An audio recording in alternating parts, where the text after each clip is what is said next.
বিসমিল্লাহির রহমানির রহিম। সমাজবিজ্ঞান বিভাগের মাস্টার্সের সুপ্রিয় শিক্ষার্থীরা, আমার শুভেচ্ছা নিও। তোমরা স্বাস্থ্যবিধি মেনে যার যার ঘরে অবশ্যই ভালো আছো, সেই আশাই পোষণ করছি। আমি বিগত অনলাইন ক্লাসে তোমাদেরকে ট্যালকট পার্সনসের সিস্টেম থিওরিটি পড়িয়েছিলাম। তারও পূর্বে কলেজ চলাকালীন সময়ে সেখানে অ্যাকশন থিওরিটি পড়িয়েছিলাম। আমরা জানি আমেরিকার তৎকালীন সময়ে সর্বাধিক খ্যাতিমান সমাজবিজ্ঞানী ছিলেন ট্যালকট পার্সনস। তার দেওয়া প্রতিটি তত্ত্ব অত্যন্ত গুরুত্বপূর্ণ, এবং আজকে ওনার ফাংশনাল থিওরি যে তত্ত্বটি বা ক্রিয়াবাদী তত্ত্ব যেটা বলে, কাঠামোগত ক্রিয়াবাদ তত্ত্ব, এই তত্ত্বটি নিয়ে আমি আলোচনা করব। এবং যদি সময় এবং সুযোগ হয় তাহলে ওনার আরেকটি বিষয় প্যাটার্ন ভেরিয়েবল নিয়েও তোমাদের সাথে আলোচনা করব।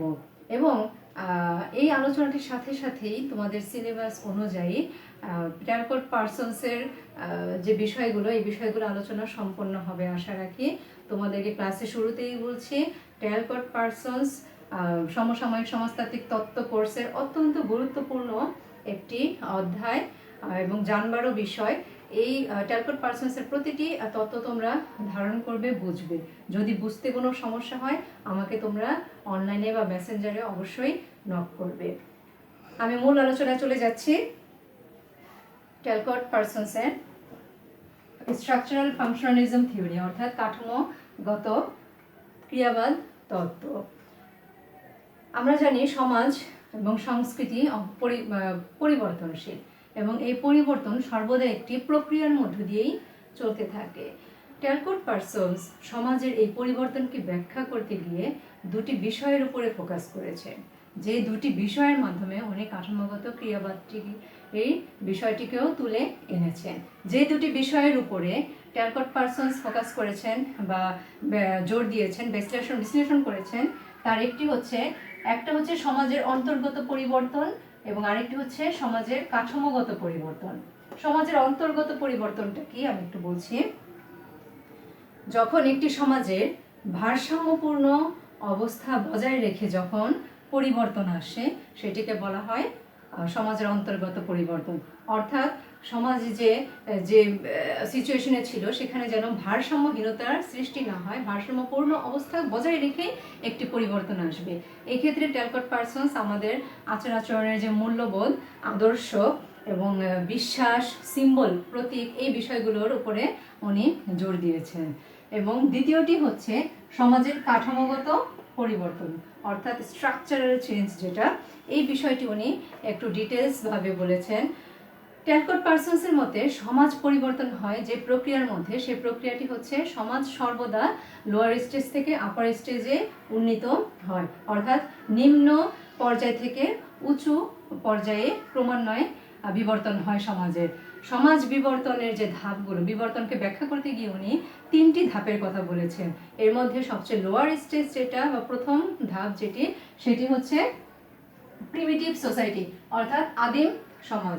আদিম সমাজে, সুপ্রিয় শিক্ষার্থীরা, আদিম সমাজের মূল ভিত্তিটা ছিল আসলে কিনশিপ বা জ্ঞাতি সম্পর্ক, যেটা আমরা জানি যে কিনশিপ যে বন্ধন, জ্ঞাতি সম্পর্কের যে একটা বন্ধন, এটাই ছিল আদিম সমাজের মূল একটা ভিত্তি। এছাড়া উনি আদিম সমাজের 4টি উপাদানের কথা বলেছেন। সেই 4টি উপাদান হচ্ছে রিলিজিয়ন, কিনশিপ, টেকনোলজি এবং সিম্বলিক কমিউনিকেশন। সুপ্রিয় শিক্ষার্থী, আদিম সমাজে সোশ্যাল অর্গানাইজেশনের মূল ভিত্তি হিসেবেই কাজ করত কিনশিপ। আমরা জানি যে সিম্বলিজম, প্রত্যেকটি সমাজের একটি নিজস্ব সিম্বলিজম থাকে, যেই সিম্বলিজম দিয়ে সমাজকে অন্যান্য সমাজ থেকে আলাদা করে চিহ্নিত করা যায়। অর্থাৎ প্রত্যেকটি সমাজের যে সিম্বলিক কমিউনিকেশনের যে বিষয়টি, এটি আলাদা আলাদা, এবং এটার ভিত্তিতেই প্রত্যেকটি সমাজ তার আলাদা পরিচয় বহন করে, একটি সমাজ থেকে আরেকটি সমাজের পার্থক্য বহন করে। আমরা জানি যে সমাজ পরিবর্তনশীল, এবং বিশ্বের প্রত্যেকটি সমাজ এক এক রকম, স্থান, কাল, পাত্র ভেদে সমাজ ব্যবস্থা পার্থক্য, এবং এই পার্থক্যটা নিরূপণ করে বিভিন্ন সিম্বলিক কমিউনিজম, যেটা সমাজের আইডেন্টিটিটা তৈরি করে দেয়। এরপরে হচ্ছে ইন্টারমিডিয়েট সোসাইটি, অর্থাৎ অন্তর্বর্তীকালীন সমাজ। এটা ট্যালকট পার্সনসের সমাজ বিবর্তনের দ্বিতীয় ধাপ। এই ধাপের প্রধান বৈশিষ্ট্যটি হচ্ছে রাইটিং স্কিল, অর্থাৎ লিখন দক্ষতা বা লিখন শক্তি বা লিখিত যে বিষয়টি সেটা।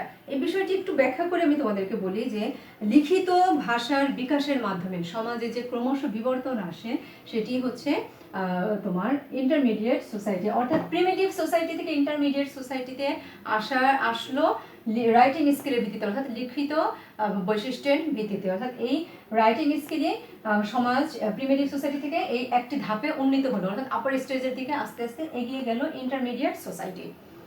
এর পরবর্তীতে সর্বশেষ যে ধাপ সেটি হচ্ছে মডার্ন সোসাইটি এবং আপার স্টেজ, সমাজ বিবর্তনের আপার স্টেজ হচ্ছে মডার্ন সোসাইটি।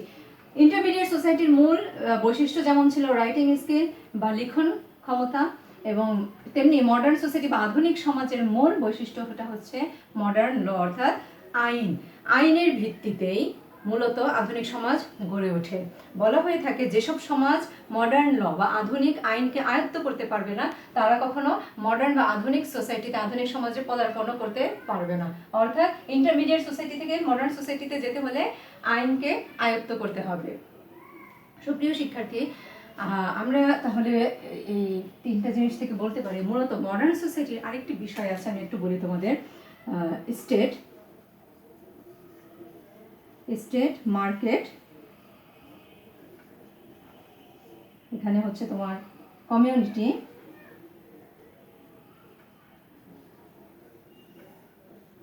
আরেকটি হচ্ছে নলেজ। এই সবগুলো বিষয় পাওয়া যায় কোথায়? মডার্নিজমে বা মডার্ন নীতি বা আধুনিকতা, যেটা আমরা বলি মডার্ন নীতিতে, আধুনিকতা। স্টেট রাষ্ট্র, মার্কেট যেখানে বাজার ব্যবস্থা থাকবে, কমিউনিটি সম্প্রদায় থাকবে, এবং নলেজ জ্ঞান থাকবে, প্রযুক্তিগত জ্ঞান হতে পারে, বিভিন্ন কলা কৌশল হতে পারে। এই সমস্ত কিছুর মিশ্রণই আসলে মডার্নিটির উদ্ভব, আধুনিকতার উদ্ভব। তাহলে আমরা বলতে পারি পার্সনস, একটু খেয়াল করো আবার প্রথম স্টেজ থেকে প্রিমিটিভ সোসাইটি থেকে ইন্টারমিডিয়েট সোসাইটিতে যাওয়ার যে মূল হাতিয়ার সেটা হচ্ছে রাইটিং স্কিল, অর্থাৎ এটাকে পার্সনস একটি সুন্দর নাম দিয়েছেন, সেটা হচ্ছে ব্রেক থ্রু। আমাদেরকে লোয়ার স্টেজ থেকে বা প্রিমিটিভ আদিম সমাজ থেকে যদি অন্তর্বর্তীকালীন সমাজে যেতে হয় তাহলে সেটার ব্রেক থ্রু হবে রাইটিং স্কিল। আর এটা হচ্ছে ইন্টারমিডিয়েট সোসাইটি থেকে মডার্ন সোসাইটিতে আসার ব্রেক থ্রুটা হচ্ছে ল বা মডার্ন ল। যে সোসাইটিগুলো এই ব্রেকটা করতে পারবে, এই ব্রেক থ্রু দিয়ে সুন্দর করে যেতে পারবে, সেই সোসাইটি কিন্তু আস্তে আস্তে আপার স্টেজে গিয়ে পৌঁছাবে। আর যারা এই ব্রেক থ্রুকে মিস করবে বা এটাকে আয়ত্ত করতে পারবে না তারা কিন্তু লোয়ার স্টেজেই থেকে যাবে।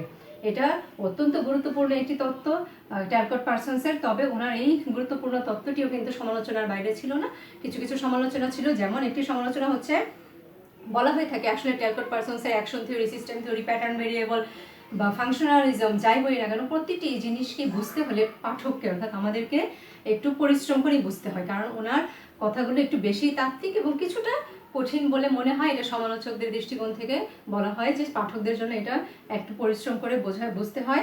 আরেকটা হচ্ছে তিনি তার এই ফাংশনালিজম তত্ত্বে ইতিহাসের পরিবর্তে নিজের যে চিন্তা চেতনা এটাকে এর উপরেই বেশি গুরুত্ব দিয়েছেন, অর্থাৎ ইতিহাসকে উনি একটু এড়িয়ে গিয়েছেন বা বিশ্লেষণ কম করেছেন। আরেকটি সমালোচনা হচ্ছে যে বলা হয়ে থাকে যে কাঠামোগত ক্রিয়াবাদটা আসলে নতুন কিছু নয় সমাজবিজ্ঞানের ক্ষেত্রে।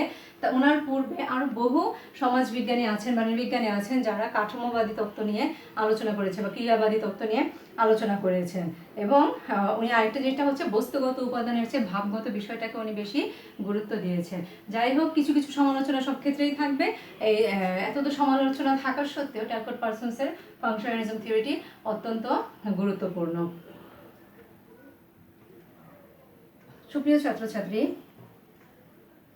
আমাদের ফাংশনাল থিওরির পরে যে বিষয়টি আমি বলেছিলাম যে ট্যালকট পার্সনসের তোমাদের সিলেবাস অনুযায়ী সর্বশেষ টপিক প্যাটার্ন ভ্যারিয়েবলস। এই বিষয়টি, এটি ওনার আরেকটি বিখ্যাত তত্ত্ব যেটি উনি 1951 সালে তার ভ্যালুজ, মোটিভস এবং অ্যান্ড সিস্টেম অফ অ্যাকশনস নামক বইয়ে বিস্তারিত আলোচনা করেছেন।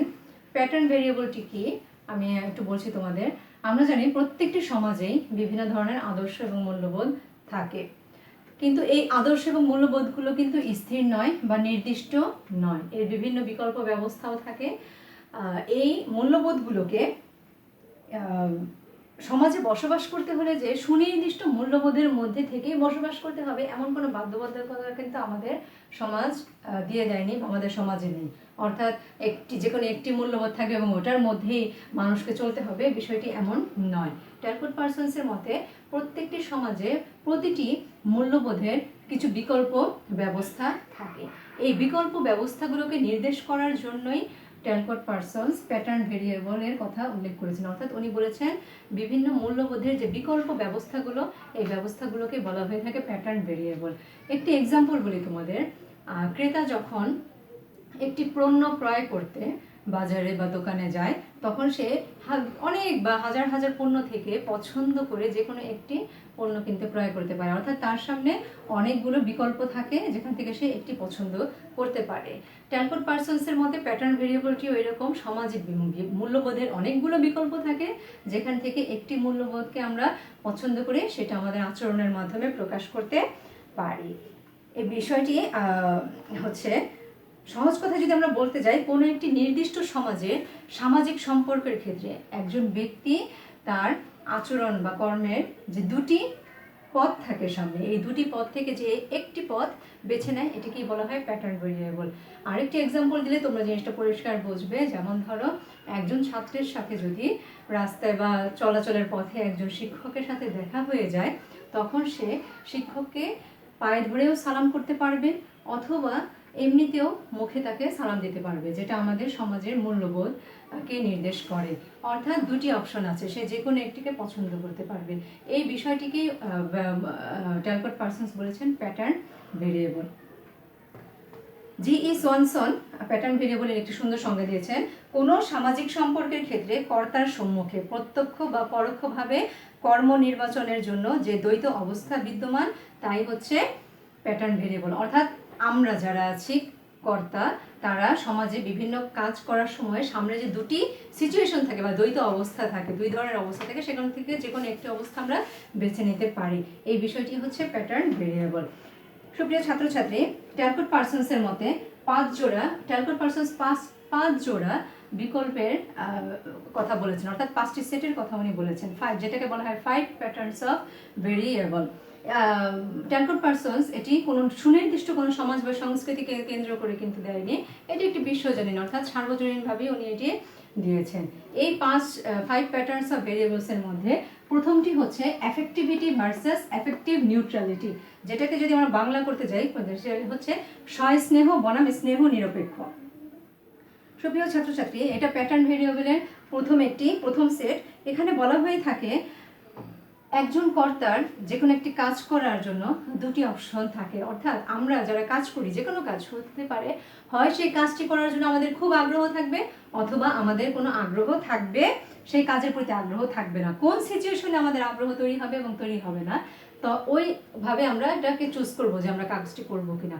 যেমন ধরো, কোনো একটি কাজ করার সময় যদি আমরা দেখি যে এই কাজ করলে আমার নিজের একটি স্বার্থ তৎক্ষণাৎ হাসিল হবে বা নিজের স্বার্থকে উদ্ধার হবে বা নিজের প্রয়োজনটা বা চাহিদাটা মিটে যাবে, তখন কিন্তু আমরা সেই কাজটি খুব আগ্রহ ভরে করে থাকি। আবার যদি দেখি যে না, এই কাজটি করলে এই মুহূর্তে আমার তেমন কোনো মুনাফা বা আমার তেমন কোনো স্বার্থ কাজ করছে না, অন্যের কাজে বা অন্যের স্বার্থটি কাজ করছে, তখন কিন্তু আমাদের সেই কাজের প্রতি তেমন কোনো আগ্রহ থাকবে না। আবার ধরো, আমরা যদি জানি যে এই কাজটি করলে আমরা একটা রিওয়ার্ড পাবো বা পুরস্কার পাবো, তখন আমরা সেই কাজটি আগ্রহ করে করব। আবার যদি ভাবি যে না, এই কাজটি করলে তো আমার কোনো এভালুয়েশন হবে না বা মূল্যায়ন হবে না, তো দরকার কি, আগ্রহ থাকবে না। বিষয়টি এরকম। আরেকটি এক্সাম্পল হচ্ছে, মূলত পার্সনস যে সাইকোলজিক্যাল মনোভাব নির্ণয়ের ক্ষেত্রে এই অ্যাফেক্টিভিটি এবং অ্যাফেক্টিভ নিউট্রালিটির কথা বলেছেন। যেমন ধরো, একজন হাজব্যান্ড এবং ওয়াইফের সম্পর্ক আমরা জানি যে এটি একটি আন্তঃসম্পর্ক, যেটা স্বাভাবিকভাবে আসলে স্নেহ বা ভালোবাসা নিরপেক্ষ কিন্তু নয়। এখানে বলা হয়ে থাকে যে এই সম্পর্কটার ভিতরে একটি হৃদয়বোধের বিষয় কাজ করে। আবার এর পাশাপাশি বিপরীতক্রমে যদি আমরা দেখি একজন উকিল এবং মক্কেলের সম্পর্ক, এই সম্পর্কে কিন্তু হৃদয়বোধের ব্যাপারটি নেই। দ্বিতীয় যে প্যাটার্ন অফ ভেরিয়েবল বা সেট যেটা পার্সনসের, সেটা হচ্ছে self interest versus collective interest. অর্থাৎ বাংলা যদি করি, ব্যক্তি স্বার্থ বনাম গোষ্ঠী স্বার্থ। এখানে বলা হয়ে থাকে একজন কর্তা তার কাজ করার সময় যখন ব্যক্তি স্বার্থ বা নিজের স্বার্থটি কাজ করবে, তখন সে সেই কাজটিকে বা সম্প্রদায়ের প্রয়োজন মিটাবে, তখন বা নিজের প্রয়োজনটা মিটে যাবে, তখন সেই কাজটি সে খুব আগ্রহ নিয়ে করে থাকবে। আবার বলা হয়ে থাকে যে যদি সেই কাজে সম্প্রদায়ের বিষয় থাকে বা কমিউনিটির স্বার্থ থাকে, তখনও সে সেই কাজটি করতে পারে। বিষয় হচ্ছে সে কি নিজের স্বার্থকে প্রাধান্য দেবে না কমিউনিটির স্বার্থকে প্রাধান্য দেবে। এখানে আমরা আমাদের বাংলাদেশে আমরা জানি যে গার্মেন্টস শিল্পের বিষয়টি, মালিক শ্রমিকের বিষয়টি নিয়ে আসি। আমাদের এখানে আমরা জানি অনেক শ্রমিক অসন্তোষ আছে। এই শ্রমিকরা দেখা যায় যে শ্রমিক লিডার কোনো একটা অসন্তোষের জন্য মালিক পক্ষের বিপক্ষে দাঁড়ালো তাদের দাবি দেওয়া আদায়ের জন্য। যদি তার নিজের স্বার্থ হাসিল হয়ে যায় তখন সে মালিক পক্ষের সাথে কিন্তু একটি মীমাংসায় যেতে পারে। আবার উনি যদি নিজের স্বার্থকে বড় করে না দেখে ভাবে যে না আমার শ্রমিক ইউনিয়ন বা ট্রেড ইউনিয়ন যেটা আছে ইউনিয়নের পক্ষে কাজ করব বা শ্রমিকদের ভালোর জন্য কমিউনিটির জন্য কাজ করব, তখন কিন্তু সে মীমাংসায় যাবে না। বিষয়টি ঠিক এরকম, সেলফ ইন্টারেস্ট হয়, নিজের ইন্টারেস্ট থাকবে অথবা কালেকটিভ বা গোষ্ঠীর স্বার্থটা থাকবে। এরপরে হচ্ছে ইউনিভার্সালিজম ভার্সাস পার্টিকুলারিজম, অর্থাৎ বিশ্বজনীন বনাম বিশেষ। বিশ্বজনীন যে মূল্যবোধ প্রথমটি সেটি হচ্ছে অত্যন্ত সরল একটি মূল্যবোধ, আর দ্বিতীয় যেটা সেটা হচ্ছে যে পার্টিকুলারিজম, যে সুনির্দিষ্ট কোনো বিশেষ কোনো ব্যক্তি বা অবস্থাকে কেন্দ্র করে এই কাজটি কর্তা করে থাকে। যেমন ধরো